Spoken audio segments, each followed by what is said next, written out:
Hey guys, Thistler here. In this video I'd like to talk to you about armoring your cabin using detail pieces. In particular, those detail pieces that have the green armor value that lets you know that those pieces give that amount of structure to your cabin. So those pieces have their own structure, the green value, and that's added to your cabin. Those detail pieces aren't armor as you may be used to understanding it from other games. Those pieces don't reduce damage, they don't have any resistances to damage. All they do is hold up other pieces, and they have a structure, and they have a structure that they give to your cabin. So often you'll see maybe a video or read a wiki and it says, hey, use these pieces to cover your cabin and cover all these spots and you're going to be protected very well. What actually happens if you do that is those pieces will take damage, they'll be destroyed, and as soon as they're destroyed, you lose their structure points from your cabin. So what that means is destroying a structure piece wherever it is on your vehicle is exactly the same as shooting the cabin itself, because you're going to lose that value. A better thing to do with those detail pieces is to protect your weapons, protect your modules, protect your wheels and tracks. Those things actually can be protected. You can't use detail pieces to protect a cabin. It doesn't work. They're essentially the same thing. Destroy a structure piece, you've taken that structure away from the cabin. And there's no real way around that. Now there are some other pieces, white pieces in the game, like plows, some of the bumpers, a couple grills are still left, that are different than the green value detailed pieces. They don't add structure to your cabin, and some of them actually do have resistances or other qualities that make them good armor pieces. We're not talking about those here. We're talking about the structure pieces that give structure to the cabin, and those are not useful as cabin armor.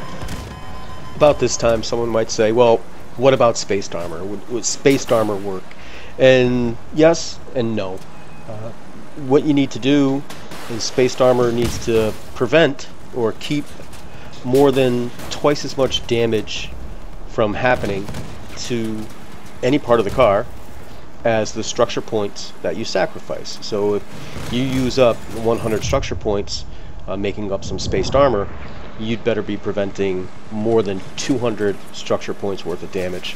Otherwise, it's of no value to your cabin. You've broken even is what you've done.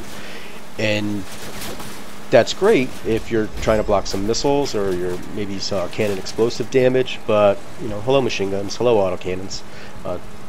Those weapons in particular are great at scrubbing off skirted armor or spaced armor. That's the downside to that, because that part of the game hasn't really been finished yet with the detail pieces. We've had a lot of changes when we came into open beta. A lot of the grills that used to be all lunatic, some of their functions were changed where they could avoid some damage from machine guns or autocannons, I believe, and that's gone right now. The devs have said they're working on putting some interesting things back into the game where perhaps detail pieces might become more useful as cabin armor. That's potentially, could that happen?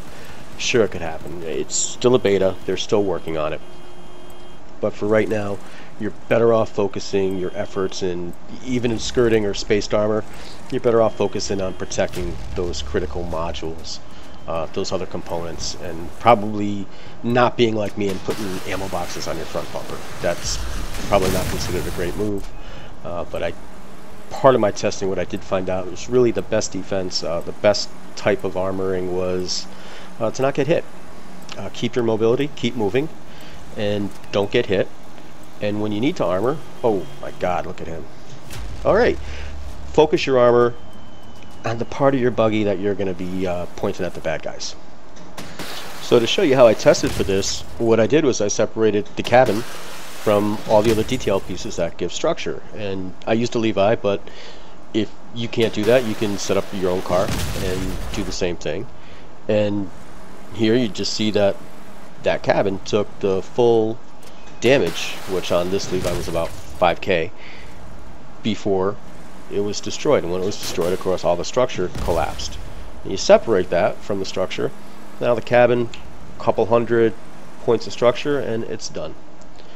Okay, firing right into a cabin, you can see, all right, it's taken about 16 points of damage, each hit, and that's a little low. So that's what I mean when I say some cabins, some weapons, there seems to have some resistance.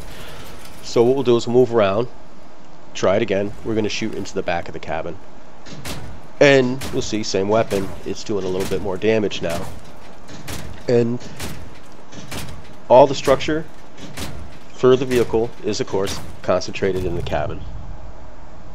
You can do that as many times as you wish. Once you're focusing on that one spot, doing the same thing over and over, it's going to take the exact same amount of shots to destroy that cabin over and over again.